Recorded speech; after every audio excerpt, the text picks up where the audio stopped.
Bujumbura, la capitale du Burundi, a abrité le 17 mars la 11e session ordinaire du Conseil des ministres de la Commission des forêts d'Afrique centrale. Cette session ordinaire a regroupé les ministres en charge des forêts et de l'environnement et les experts des pays membres des organisations intergouvernementales sous-régionales, les représentants de la société civile, du secteur privé, des partenaires au développement et des bailleurs de fonds.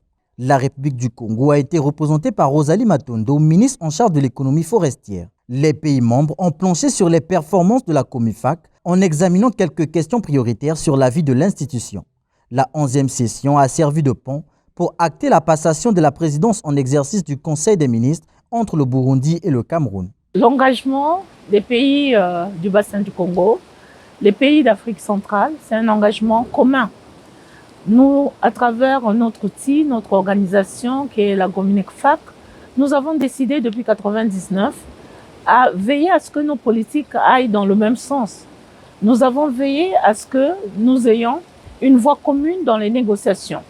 Et donc, le président Jules Doré, ministre en charge des forêts et de la faune du Cameroun, dès qu'il a pris fonction de la présidence de la Comifac, nous a intéressés dans la prise des décisions, toutes les décisions possibles. Nous avons travaillé ensemble, nous avons travaillé comme une équipe et nous ne pouvons que le féliciter pour les résultats, les nombreux résultats qu'il a présentés, dus à notre facilité à travailler ensemble, comme je l'ai dit, et à prendre des engagements ensemble, de parler d'une même voix lors de négociations internationales et d'aller vers les partenaires techniques et financiers pour aller soumettre les attentes des pays du bassin du Congo. Classée comme bon élève en matière de protection durable des écosystèmes forestiers, la République du Congo se félicite des résultats qui ont entériné cette réunion et de l'accession du Burundi à la tête de cette entité dont les attentes sont multiples. Nous, le Congo, continuons à être l'exemple de bonne gestion durable des écosystèmes forestiers.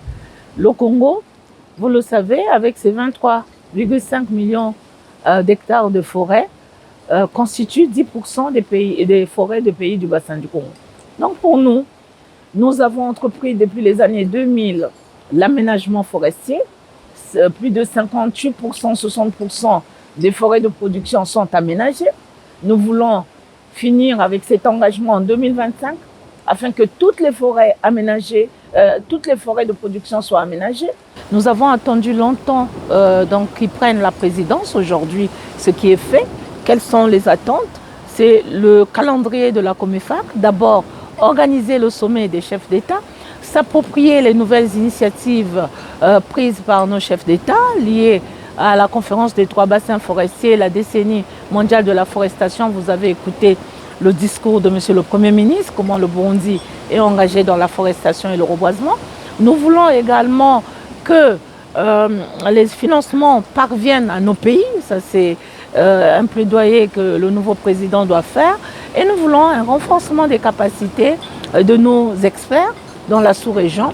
Et enfin, nous tenons à ce que les financements puissent atteindre les communautés locales qui sont les vrais gardiennes de nos forêts et de notre biodiversité. Dans leur communiqué final, les parties prenantes adhèrent à la tenue à Brazzaville de la réunion des 3 bassins forestiers mondiaux qui va officialiser la décennie de la forestation prônée par le président de la République du Congo, Denis Sassou Nguesso.